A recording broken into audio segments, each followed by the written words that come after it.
Magandang araw! Ngayon ay tatalakayin na natin ang aralin para sa ikatlong linggo ng ikatlong markahan, mga isyung moral tungkol sa buhay.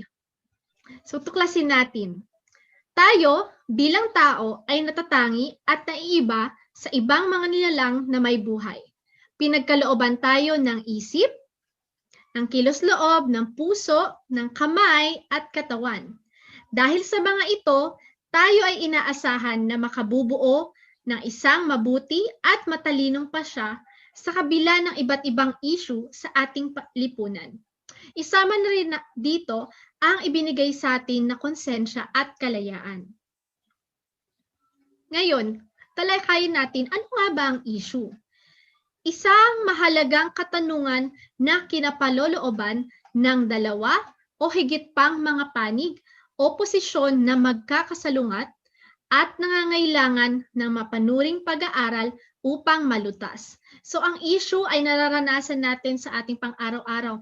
Maaaring maliit na issue lamang ito or maaaring malalim na issue. So anything na mayroong pagkakasalungat sa mga panig or posisyon, pwede nating masabing ito ay issue. Lalo na kung may kinalaman to sa pagdedesisyon natin sa buhay at sa ating pagkatao at personalidad. So ngayon, tatalakayin na natin ang issue tungkol sa buhay. Una, ang paggamit ng ipinagbabawal na gamot. Ngayon, ito ay napaka-talamak or naririnig natin ito madalas sa balita. Ano nga ba ito? Ayon kay Agapay, ito ay isang estadong psikiko or psychic o pisikal na pagdepende sa isang mapanganib na gamot na nangyayari matapos gumamit nito ng paulit-ulit at sa tuloy-tuloy na pagkakataon. So ito yung mga madalas nating maririnig sa balita na pag gumamit ng ipinagbabawal na gamot ay na-addict or nagkakaroon ng addiction sa pinagbabawal na gamot. So makikita nyo sa larawan ng mga halimbawa. So pinaka-minor is yung marijuana, pinaka-grabe naman is somehow yung ibang halimbawa nito ay yung cocaine, yan shabu, and ibang party drugs na ngayon ay naging maingay sa mga balita. Okay? Ang tao ay napupunta sa estado ng blank spot kapag ang tao ay nasa aktong pagkonsumo ng ipinagbabawal na gamot. So pag sinabing blank spot, ito yung hindi na masyado nagpa-process yung isip mo kasi na-overpower na siya nung epekto ng gamot na tinitake mo.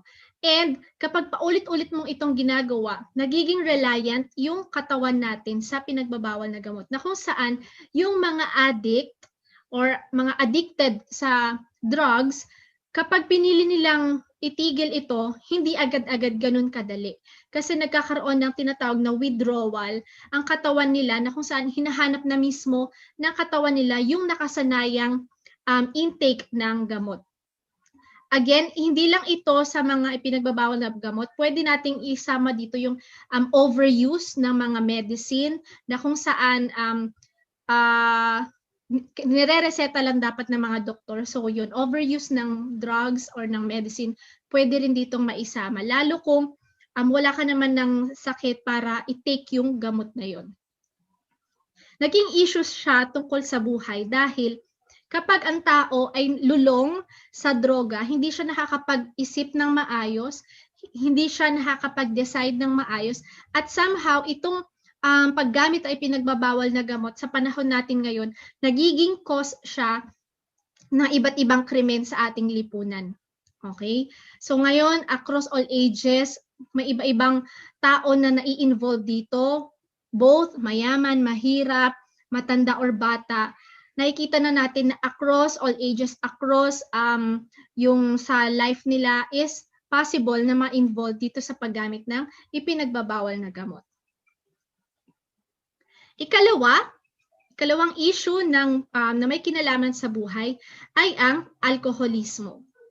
Ito ay ang labis na pagkonsumo ng alak. Ito ay unti-unting nagpapahina sa enerhiya ng tao, nagpapabagal ng pag-iisip, at sumisira sa kapasidad na maging malikhain. So kung makikita ninyo, maraming tao or marami ding tao ang nagfo-fall dito sa isyong moral na to, na kung saan sa pag-inom ng alak ng sobra, ito ay labis na pagkonsumo, hindi na niya napapansin or na-take for granted na niya yung kalusugan niya, na kung saan ang sobrang pagkonsumo ng alak ay may epekto sa ating katawan. So possible na magkaroon ng sakit sa liver or kung ano mang karamdaman ang mga taong sobra sa pagkonsumo ng alak. So katulad din ng sa drugs kanina, sa paggamit ng drugs, somehow yung pagkonsumo ng sobrang alak ay nakaka-cause din ng iba-ibang krimen or away or gulo, lalo kapag yung mga tao ay wala na sa katinoan dahil nalasing na nga.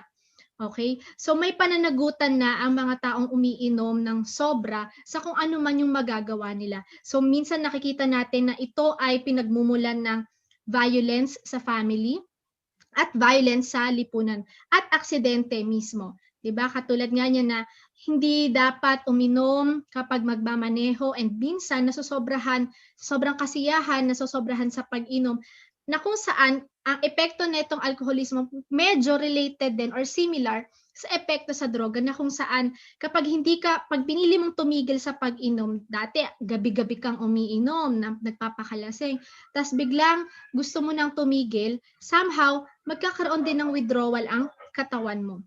Okay? At ito ay malaki din ang epekto sa ating pag-iisip. Hindi ka rin makakapag-decide ng maayos kapag ikaw ay lulong sa alak. Puntahan na natin ang ikatlong issue, ang abortion.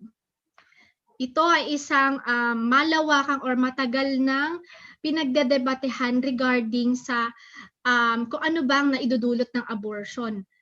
Ito ang pag-alis ng isang fetus o sanggol sa sinapupunan ng ina. So may dalawang uri ng abortion. Una, ang kusa or miscarriage. Ito ay pagkawala ng isang sanggol bago ang ika-12 linggo ng pagbubuntis. So dito, somehow ay may kinalaman sa aksidente yung pagkawala ng baby. Hindi sinasadya, possible na hindi niya alam na buntis siya, tapos nadulas siya, or mahina ang kapit ni baby, kaya nag-iingat naman siya, kaso nalaglag pa din si baby. So kusa or miscarriage, isa sa uri ng abortion. Ikalawa ay ang sapilitan or induced. Ito na yung isa sa malaking debate sa kung ano ba yung madudulot na itong abortion na to. Ito ay ang pagwawakas ng pagbubuntis at pagpapaalis ng isang sanggol sa pamamagitan ng pag-opera or pagpapainom ng mga gamot. So kaya induced, meron ka ng ginawang paraan para matanggal or malaglag si baby or ang fetus sa sinapupunan mo. So ito ang isa, kanina ko pa inuulit-ulit, ito ay isa sa pinagdedebatehan na epekto or kung may epekto ba or positive or negative na effect ang abortion. Kaya nga nagkaroon ng dalawang position pagdating sa abortion. Una na dyan ang pro-life. So dito sa pro-life, ang posisyon nila na ang sanggol ay itinuturing na isa na ring tao. So once na na-conceive na or nabuo na yung fertilized egg, so nagsimula na ang heartbeat ng fetus na yan, yung sanggol na yan considered ng tao kahit nakadepende pa siya sa kanyang magulang or sa kanyang nanay. Okay? Ikalawang rason or paniniwala ng mga nasa pro-life ay ang responsible pregnancy, na kung saan yung isang nanay na ayaw pa naman magkaanak pero nagkaanak dahil hindi niya ginawa yung dapat para maiwasan ang panganganak, dapat panagutan niya or maging accountable siya sa pagkabuntis niya. Okay? Pangatlo, kung magiging katanggap-tanggap sa lipunan ang abortion, magiging regular itong paraan upang hindi ituloy ang pagbubuntis. So para sa mga nasa posisyon ng pro-life, kapag naging legal ito, lalo na dito sa atin, sa Pilipinas, maaaring mayat maya ang possible na gawin na pagpapa-abort ng mga taong nakakagawa ng possible na premarital sex, na hindi pa handa na magkaroon ng anak or magbuntis pero nag-commit na ng pakikipagtalik. So ito yung iniiwasan nila na ma-over yung paggamit sa abortion or pagpapa-abort. Baka mayat maya pa-abort na lang ng pa-abort ang mga tao dahil alam nilang legal na to sa Pilipinas. At isa pa sa posisyon ng nasa pro-life ang lahat ng sanggol ay may potential.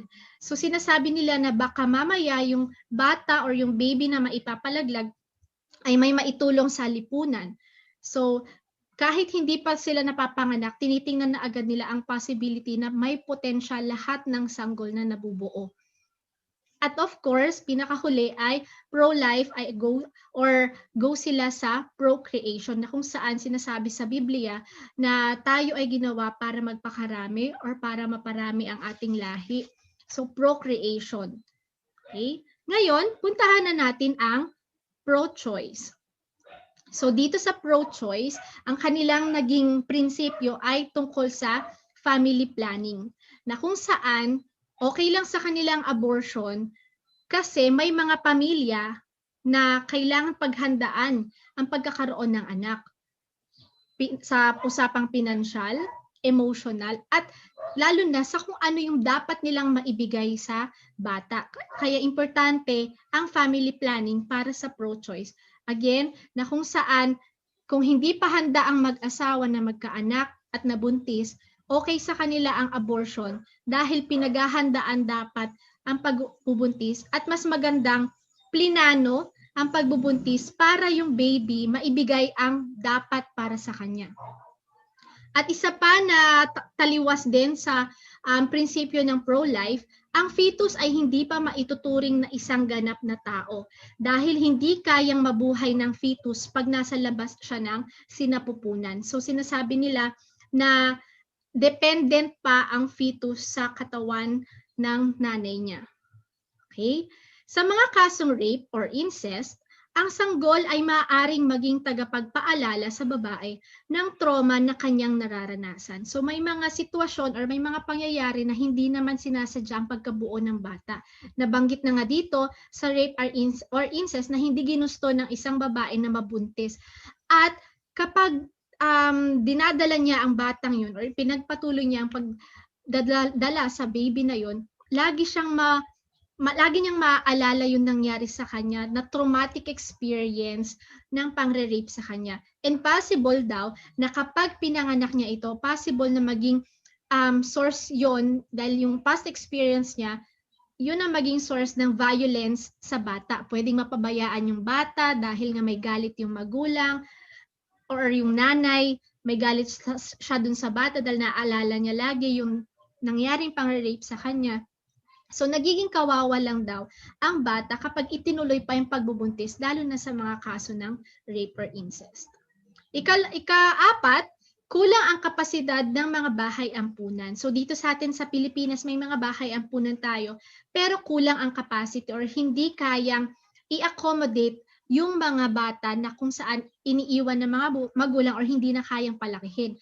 Una-una na dyan, syempre sa pagkain, kulang sa supply ng pagkain, sa facilities mismo, at yung pagbibigay ng mga karapatan ng mga bata. So yun ang position ng pro-choice na kung saan para maiwasan yung pamimigay or pagbibigay or pagdadala ng isang nanay ng kanyang anak sa bahay ampunan na kung saan kulang ang facilities, mas maigi na wag na lang ituloy ang pagbubuntis kung hindi rin naman kaya ang pagpapalaki dito. So yun ang position ng pro-choice. At pinakahuli, para sa kanila ang abortion sa pangkalahatan ay ligtas na pamamaraan. So again, ang bansa natin, bansang Pilipinas ay isa sa hindi pa legal ang pagpapa-abort. Okay? So, meron tinatawag na prinsipyo ng double effect si Santo Tomas de Aquino. So, may mga cases na talagang mahatetest ang ating pagpapasya sa mga sitwasyon na to katulad sa case ng abortion. Tulad sa isang pamilya.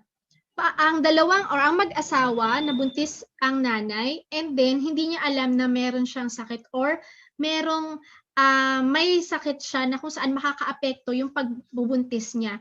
It's the other way around na pwede ring yung baby makaapekto sa kanya, lalong lumala yung sakit niya, or yung sakit niya makaapekto sa babae. So ngayon, sa anak niya. So ngayon, dumating ang time na manganganak na siya. So napapanood natin to sa mga pelikula, sa mga teleserye na minsan dumarating yung point na pipili yung tatay or yung asawa kung sino ang unang ililigtas ng doktor.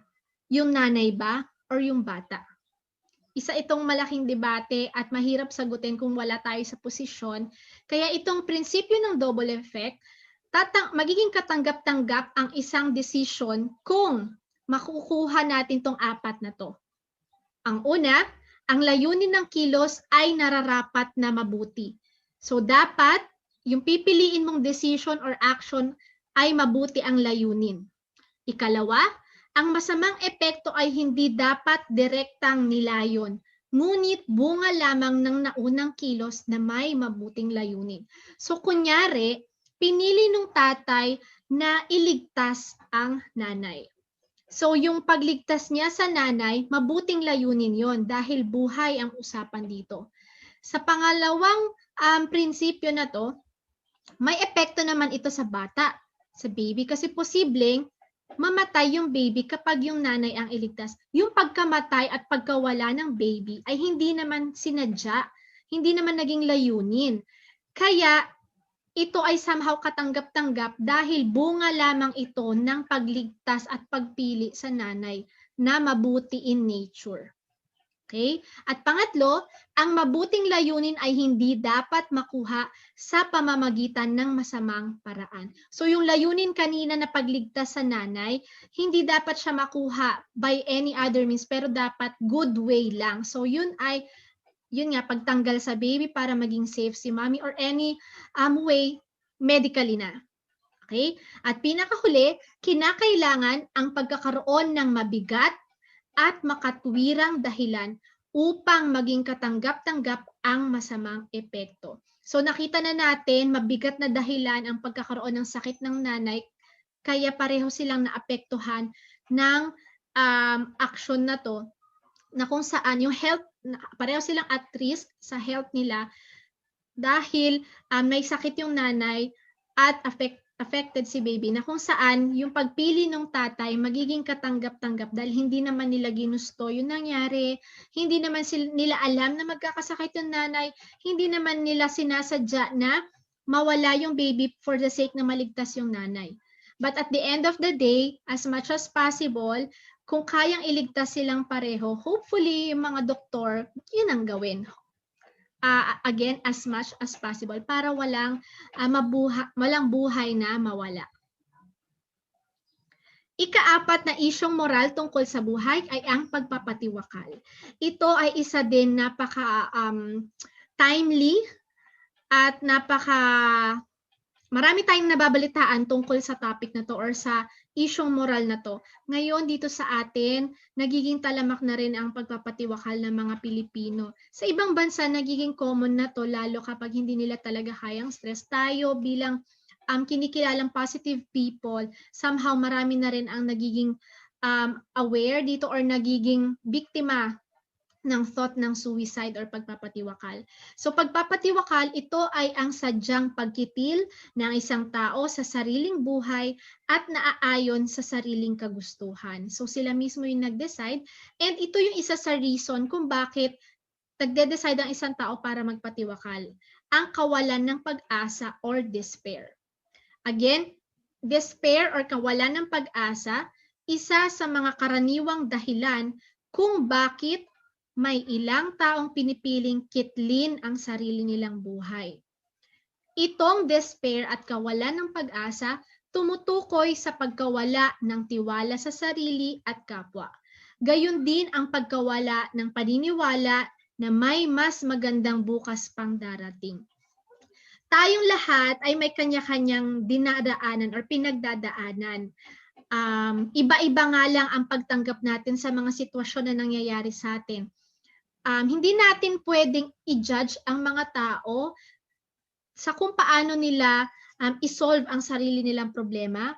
Hindi natin pwedeng igaya ang sarili natin sa kanila kasi again, iba-iba tayo. Kung ikaw strong ka at siya ay weak and then pareho kayo ng sitwasyon, you don't have the right to judge siya. At huwag natin laging sasabihin na, bakit nararanasan mo yan? Dapat hindi ka ganyan. Dapat maging positive ka lang. Those are the things na hindi dapat sinasabi sa mga taong nasa desperate move or on despair, na kung saan minsan sensitive sila at yung mga unfiltered words na sinasabi natin, akala natin nakakatulong, yun pala lalong nakakapagpalala sa kanilang sitwasyon. If you really want to help someone, just be a listening ear. Just give your listening ear to that person without even judging, mocking, or even giving unsolicited advice. Let the person discover what she or he needs to do.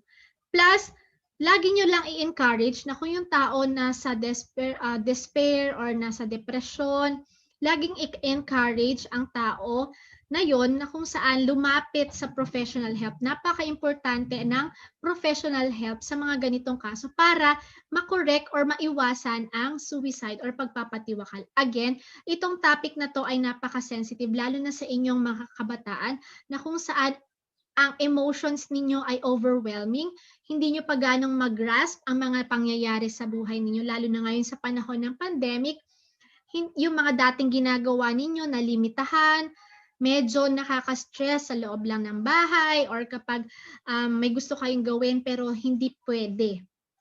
Okay? So, isang importanteng aspeto rin sa mga taong nakakaranas ng despair ay ang support system. At ang support system ay unang-una dapat nanggagaling sa family. Okay? Sa family, susunod ang friends or mga kaibigan, plus ang mga pinagkakatiwalaang adult, mga teachers, guidance counselor, at iba pang professional helpers na nandyan lang na willing na tulungan tayo sa panahon ng depression or panahon ng despair para maiwasan natin ang pag-iisip ng suicide or pagpapatiwakal. Okay? Again, may mga salita na dapat iwasan natin na sabihin sa mga taong to. Again, ang pinakakailangan lang ay listening ears at listening heart. At ilagay natin yung lugar, yung paa natin sa kanilang sapatos para mas maintindihan. Empathy. Napaka-importante ng empathy. Okay? Now, ikalima, ang pinakahuling isyung moral tungkol sa buhay ay ang euthanasia o mercy killing. Isang gawain kung saan napapadali ang kamatayan ng isang taong may matindi at wala ng lunas na karamdaman. So itong euthanasia, usually binibigay lang to, or sa ibang bansa, legal ito. Pero dito again, dito sa Pilipinas, illegal siya, na kung saan yung mga taong may matinding, yung mga nasa terminal illness na, or wala na talagang lunas, binibigay nila ito sa kanila para mabawasan ang paghihirap or ang sakit na nararamdaman nila. Ito ay tumutukoy sa paggamit ng mga modernong medisina at kagamitan upang tapusin ang paghihirap ng isang may sakit. So possible dito through injection, through oral, liquid or tablet. So yan yung mga bagay na nasa modernong medisina para magawa itong euthanasia or mercy killing. Ito ay tinatawag ding assisted suicide dahil may tutulong sa iyo na professional, it's either doctor or nurse, na magbibigay sa iyo ng gamot or magi-inject sa suwero mo para mangyari itong euthanasia na to or ang unti-unting pagkamatay or pagkawala ng buhay ng isang taong may sakit. Okay? So, isa din siyang issue dahil, kaya rin siya naging assisted suicide dahil ginusto na rin ng taong yon na matapos ng buhay niya dahil nga sa dinaranas niyang paghihirap niya. Again, itong euthanasia ay napakalaki din ng debate tungkol dito dahil unang-una, hindi tayo ang nasa lugar nila na may dinaramdam, na may sakit. At madaling sabihin na i-endure na lang nila yung nahihirapan nila pero pag masakit na yung emotions mo or yung nararamdaman mo tas may sakit ka pa, the thing na pwedeng iniisip ng mga taong nandito ay matapos na lang yung buhay nila para hindi na maghirap. Lalo yung mga may terminal illnesses like cancer, stage 4, yan, and other diseases na wala ng gamot. Okay? So, tandaan natin, ito ay galing kay Pope Francis, ang buhay ng tao ay napakahalaga. Kahit na ang mga pinakamahihina at madaling matukso, mga may sakit, matatanda, mga hindi pa isinisilang at mahihirap, ay mga obra ng Diyos na ginawa sa sarili niyang imahe laan upang mabuhay magpakailanman, at karapat-dapat ng mataas na paggalang. Again, maswerte tayo. Tayo ang pinakamaswerte sa lahat ng nilikha ng may kapal, sa buhay na binigay sa atin, sa lahat ng binigay sa atin, isip, kilos loob, kalayaan at konsensya, na kung saan, kung ano man yung dinaranas natin, tayo ay babalik lamang sa Kanya para humingi ng tulong. Plus, kailangan din natin syempre ang ibang tao para magbigay ng support para sa mga nararanasan nating sitwasyon.